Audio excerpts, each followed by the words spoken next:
So hello my dear friends and students.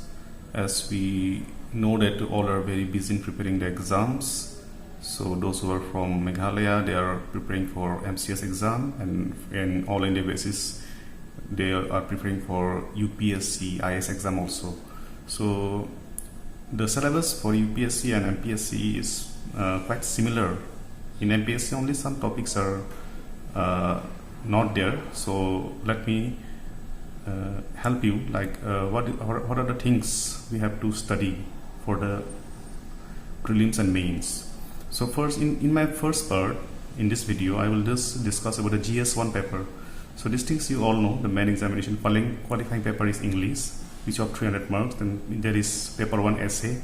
Then the Gs1, which includes this Indian heritage and culture, history and geography of the world and society, which is of 250 marks. So let's go to this GS paper 1. So this general studies paper 1. So Indian heritage and culture. So Indian culture. So this is the syllabus which is mentioned in the books and in the syllabus in the websites.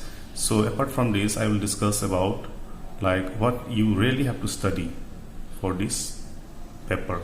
So in history part, in Indian heritage and culture, you have to study from the Indian art forms, that is from Indian paintings, classical dance form, folk dance forms, classical music, puppetry, pottery, drama, theatre, martial arts. And in literature, ancient Indian literature, medieval literature, women poets of bhakti, trends in medieval literature, women Indian literature. So these are the important topics. In architecture, the Harappan architecture, temple architecture, cave architecture, Indo-Islamic architecture. So these are the things you have to study. You can screenshot the whichever you feel that it is important, you can take a screenshot. So in this, the Indian heritage and culture. And let's go to the next page. That is here you can study the classical Sanskrit literature in Pali and Prakrit, early Dravidian literature, then rock cut architecture, colonial architecture in the modern period. Then in modern Indian history, in the middle of the 18th century until the present, socio-economic conditions of people, European penetration of India, British conquest of India, then the British policies and their impact, economic, administrative, social and cultural, socio-cultural reforms movement, uprising against British pre-1857. Then the freedom struggle, you can see the important topics like revolt of 1857, growth of nationalism in India, political, economic and administrative unification of the country, role of Western education, role of press, rediscovery of India's past, early political movements, formation of INC, era of moderates, then the Swarajists and no changers, emergence of new forces, socialist ideas, youth and trade unions, then revolutionary activity, Simon Commissions and Nehru Report, civil disobedience movement, round table conference, communal award and Pune Act. So these are the important things. Then participation in election to central legislature 1934 and provincial assemblies 1937, Government of India Act 1935. This is very important. Then towards freedom and partition, national movement during World War II. Okay, first come to this page. Swadeshi and boycott movement, growth of militant nationalism and revolutionary activities 1905 to 1918. Swadeshi and boycott movement, Surat split, international influence, Morley Minto reforms. This is very important. Growth of communalism, then beginning of the mass nationalism 1919 to 1939. Mahatma Gandhi, his ideas and leaderships, important. Montagu, Chelmsford reforms, Rowlatt Act, Satyagraha and Jallianwala Bagh massacre, non-cooperation and Khilafat movement. Then in this page there is Swarajists and no changers, emergence of new forces, socialist ideas, youths and trade unions, revolutionary activity, Simon Commissions and Nehru Report, civil disobedience movement, round table conference, communal award and Pune Act, participation, Government of India Act. Okay, this one I have already mentioned.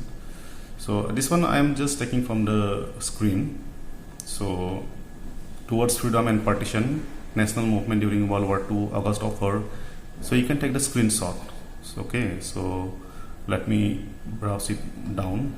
So in post-independence consolidation, this nation building, partition and its aftermath, integration of princely state, reorganization of state, issues of official language, tribal consolidation, regional aspirations, then foreign policy, agrarian and land reform, industrial reform, LPG reforms, polity, era of one-party dominance, emergence of opposition parties, emergence, crisis of democratic order, rise of regional parties, coalition era.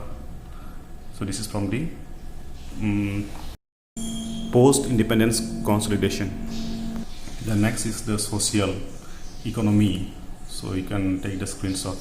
These are the important topics for the GS1 paper from history.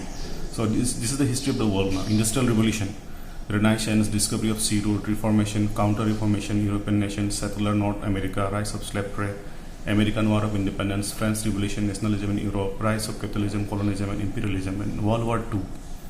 So you can take the screenshot so that it will be easy for you. These are the important topics which you have to read for the GS1 paper. Then World War I is very important. Causes of the war, scope and the course of the war, Russian Revolution, end of the war and peace treaties, consequences of the war. So these are the topics you have to refer to the books like the modern Indian history. You have to refer 2-3 books. Then you can refer to the internet also. There are many websites. So you can comment then if you want to know anything, any important websites where you can find these things.